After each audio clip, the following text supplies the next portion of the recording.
one rust tutorial I haven't done on the series that we do is the one for the 114, 115, and as it happens, we got this 236 in last week. That was beyond saving, just far too much rust, and we've now removed the engine, the interior, the dash, and it opens up a lot of space to see how these cars develop. And obviously the two that I'm going to go through very quickly are beyond saving. There was no way that you could safely restore them because the structural integrity of the car is just gone. So I'm going to start with the firewall. So bear in mind that obviously when the car isn't stripped, the fuse box is here, the wiring harness goes through there, brake boosters there like it is here.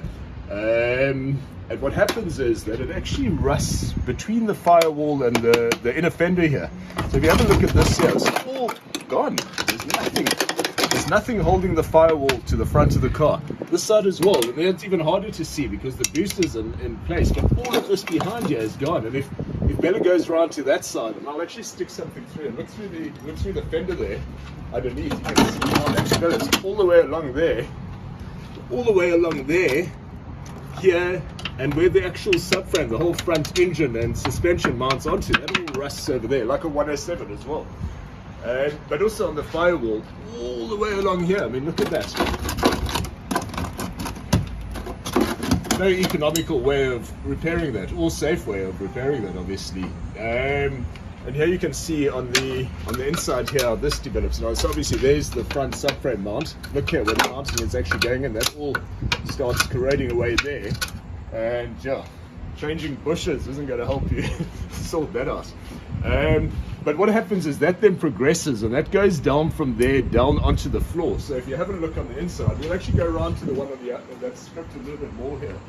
It's not over here. This is nice because this one's got the fender off as well. So if you have a look, the fender's off here, you can see beautifully where it goes through, and that's straight into the passenger cabin here. I mean, all of this is gone here. All this is gone here. All this is gone. So if we look through here, let's move this rubbish out the way. Have a look in there. You can actually see straight through. Straight through. Here's my hand down here. There we go. And even worse on the driver's side. Normally, funny enough, I see that generally start this side rather than the passenger side, but that would be where your pedal would be. Down there's nothing left at all, just gone. Okay, so yeah, big problem. First thing to check: firewall, subframe mounts. This one doesn't look too bad here. That looks quite solid still, but here it's starting here. So yeah, so it's also. This side not too bad. Let's see. Yeah, it's done as well. Look at that. And the other thing is you don't see it because this cover's over here. So you've got to take that cover off. Have a look underneath it. Look at this. The whole firewall moves. Okay. So that's the first place to check. Assuming there's nothing on the firewall and the footwell on the driver's side, passenger side, start looking around the other places, and you can see it quite beautifully on these cars. Let me see around the edge of the roof, around there, around the base of the back window, base of this pillar here. Look at that. All gone. Very, very common problem as well. Bottom of the rear fender over there, where all the seams are. You can see where those are. That's just dirt not being cleaned out behind the clips. That causes that. Same story here. It's moisture and stuff connecting behind the rubber, the boot rubber, and just eventually rusting it away like this. Boot lid as well. Also very, very common. This one's bad, but it's not that bad. But look at this one. The bottom of the C-pillar, same story. Goes down here, so it obviously collects behind the trim here, runs down here. These get blocked up.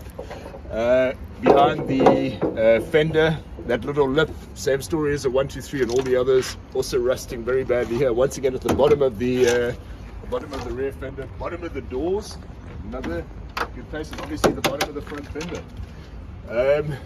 So the floor you got to check. The floor, let's have a look at this boot. Look at the big floor here.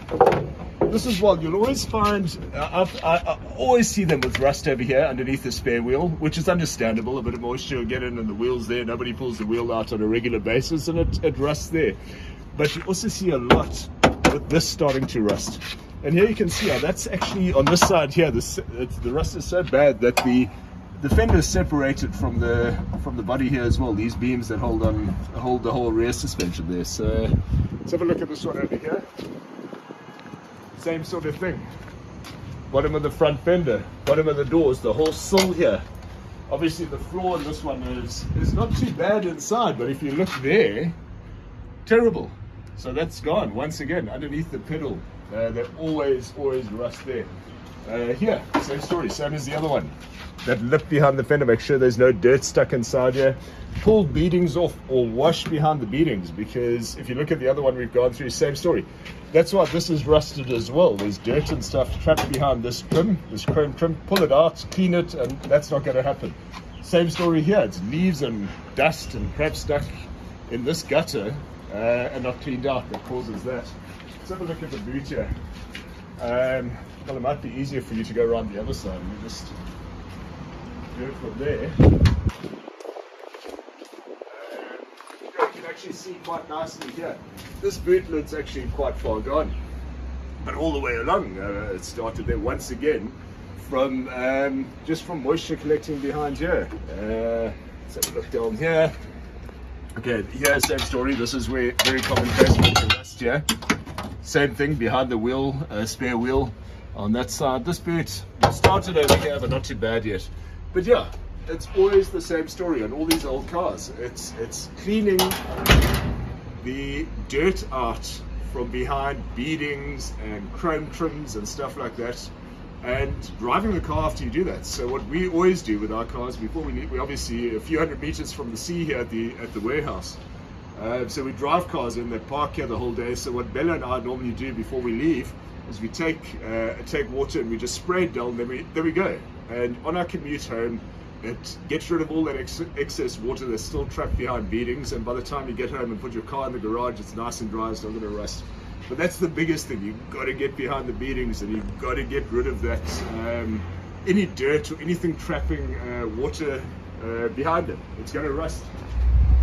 In terms of the front here, it's the same story. It's this sort of rubbish that causes it. So if you have a look here, there's a whole veritable forest over here of twigs and things, and that's what causes it. So it's simple cleaning, washing, getting rid of anything that can cause rust, any trapped dirt, any salt, anything like that. Just wash it out and then drive it. Drive it until it's dry, because if you don't, as I've said in one of the other videos, I once bought a car that the lady took it out on a Sunday. They had exceptionally low Ks. It was under 100,000 Ks on this thing. If I remember correctly, it was a 123. Exceptionally low Ks, but the whole bottom of it was rusted away. And what she said is she took it out on a Saturday, took it to the shops, came back, washed it, put it in the garage till the next Saturday. So obviously all that water sits there the whole week. And yeah, well, the result is obvious.